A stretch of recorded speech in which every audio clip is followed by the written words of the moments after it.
I think the upcoming Sri Lanka budget for 2026 will aim to build on the country's recent economic stabilization and push towards an ambitious path of inclusive and resilient long-term growth.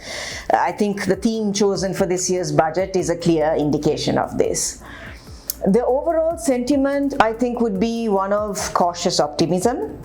We can't forget that we still have to continue to maintain fiscal discipline as required by the IMF-supported reform program. Our most immediate and non-negotiable priority is to solidify our macroeconomic stability.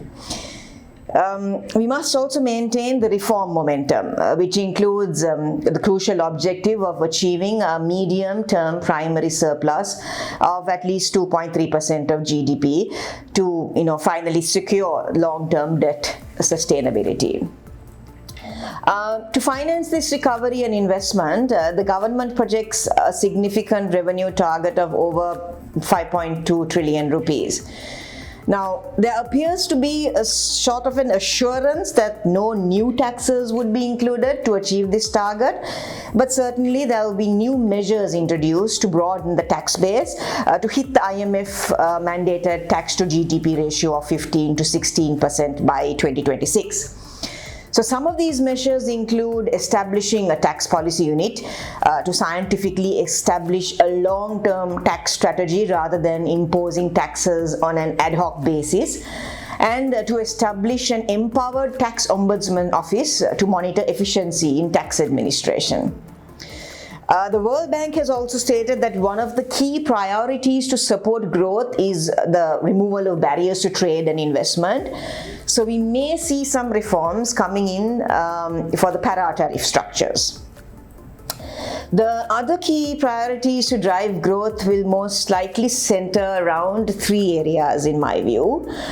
One being the digital economy and innovation, which means fast-tracking the national digital ID, integrating government platforms, and supporting the digital transformation of our vital SME enterprises. Second area of focus would most likely be human capital and rural upliftment.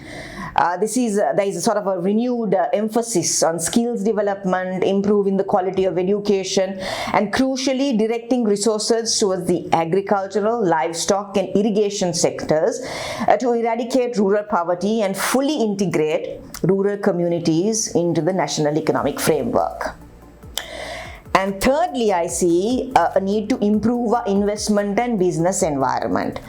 So modernizing the BOI, improving ease of doing business, and establishing a comprehensive public-private partnership framework will most likely be addressed in the upcoming budget. There should be also some discussion around maximizing government spending and, of course, SOE reforms. So the goal of all these proposals is to drive private sector-led growth with the target of pushing overall GDP growth up to 5 to 6% in 2026.